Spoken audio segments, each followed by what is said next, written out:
Good morning, Americans. This is your favorite alien in Bubba on Tuesday, July 23rd, here in a not so hot Atlanta. Today, it's going to be rainy.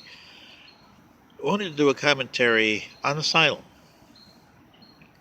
I figured our old Mr. Paul Harvey, so I would say sitting in for Paul Harvey, it's the favorite alien in Bubba. Today, stand by for commentary.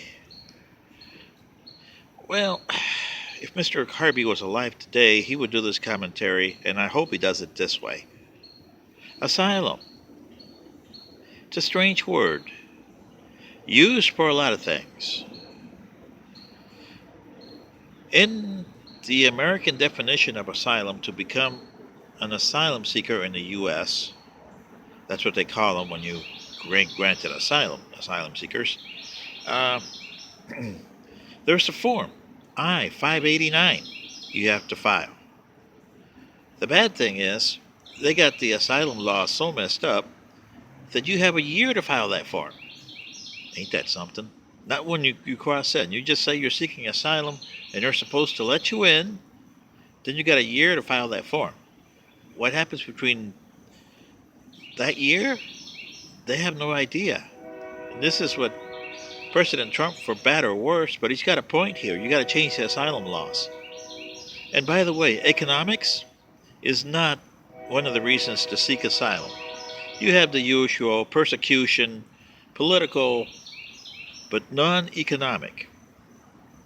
And this is what the triangle countries, for the most part, are trying to do. Get in here on an economic, because we don't make any money down there. Well, Panama didn't make any money. When I was growing up and as a kid, the average wage in Panama was $1 a day, or $1 an hour. That was the average wage. And this was back in the 1960s. U.S.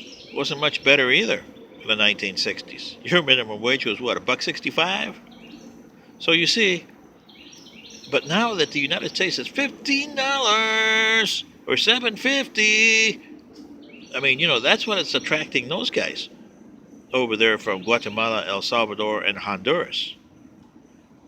And the problem with asylum seekers, as opposed to a permanent resident alien, Form I-551, there you have to make a deal with the United States. And it's a deal and a gamble, where the United States says, what do you bring to the party? And you say, what do I get from you? And it's a gamble because the Americans are betting on you becoming Americanized, and you betting on them to give you a better standard of living, while doing all their laws and procedures here, because this is your adopted country. As opposed to an asylum seeker, after a year, and say he files the form 589, I-589, the government takes their sweet time on processing that form. So what happens after that? Well, they can deny your asylum. You go back home. They can accept your asylum, and then you have a choice. You can become an I-551 permanent. Okay. And go from there. But really, if you notice asylum seekers here, they're not interested in coming here permanently. They just want asylum, and they just want to continue on their little merry way. And that is not what asylum was contempt to be.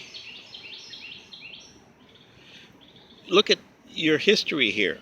The Polish came in, and sure, they established enclaves like in Michigan and Detroit, Hamtramck and Poletown.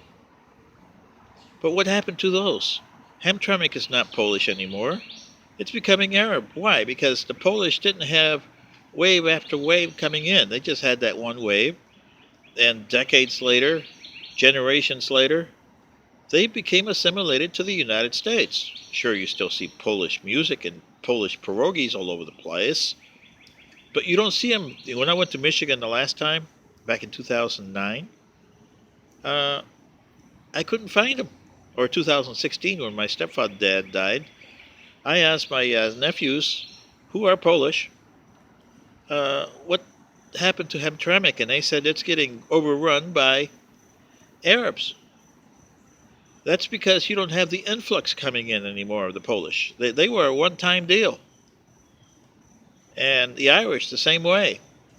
But if you allow asylum here for the triangle countries of Central America, you're going to have wave after wave after wave, and it's going to be just like what happened in Somalia over there, where you have wave after wave, and then you had enclaves, and those enclaves go from generation to generation. They don't get assimilated. They still stay the same, and that's why you got Congressman Omar. This is why you have to change your asylum laws. They are so out there that anybody can claim asylum and get here. Sure, it takes a long time, but once you get in, that's all you need. Then you can blend away in the population and nobody can find you. This is your favorite alien and Bubba saying, really, Americans? Is this what you want for your asylum laws? Really? Asylum people are going to eat you from the inside out. And I don't mean this in an anti-asylum way. I just mean that, sure, it hurts, but you have to put a limit to who you let in permanently, who you let in through asylum, who you let in through visa. Otherwise, it's your country at stake. So like I said, this is your favorite alien and Bubba, sitting in for Paul Harvey. Good day.